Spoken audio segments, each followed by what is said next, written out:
A story in the Bible that lives rent-free in my head at least once a week is Lazarus and the rich man. Let's talk about it. Today we are in Luke 16:19 through 31. So we have a poor man. His name is Lazarus. Then we have a rich man. We don't even know his name. We don't know the rich man's name, which also goes to show how when you die, your name doesn't matter.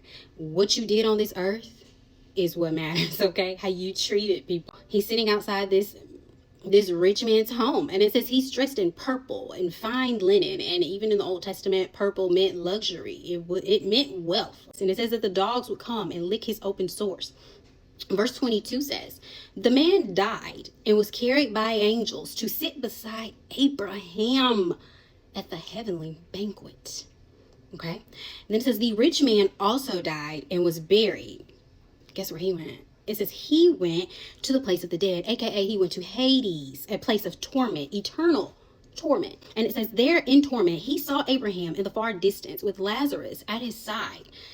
Verse 24, the rich man shouted, Father Abraham, have some pity. Send Lazarus over here to dip the tip of his finger in water and cool my tongue. Now, why would he do this, sir? Let's keep reading.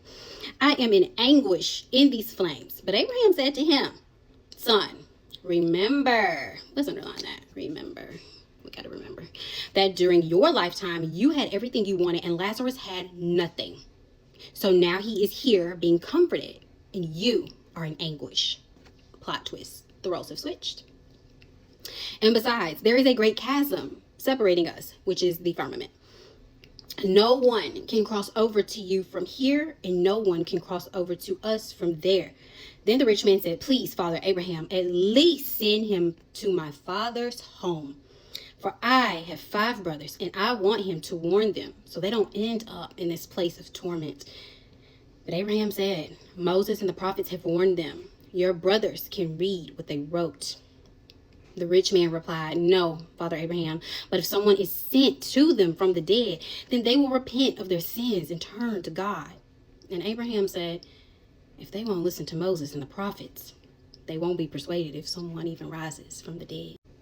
So those last verses where Abraham is telling this rich man, if they don't believe the prophet, so that even shows today, if you're not believing this, if you're not listening to what God has already provided for us, you're in bad shape, okay? Because we are called to believe, to see, and not see to believe. So let's not be doubting Thomases. It just shows that what you do, what you sow on this earth, you will reap later.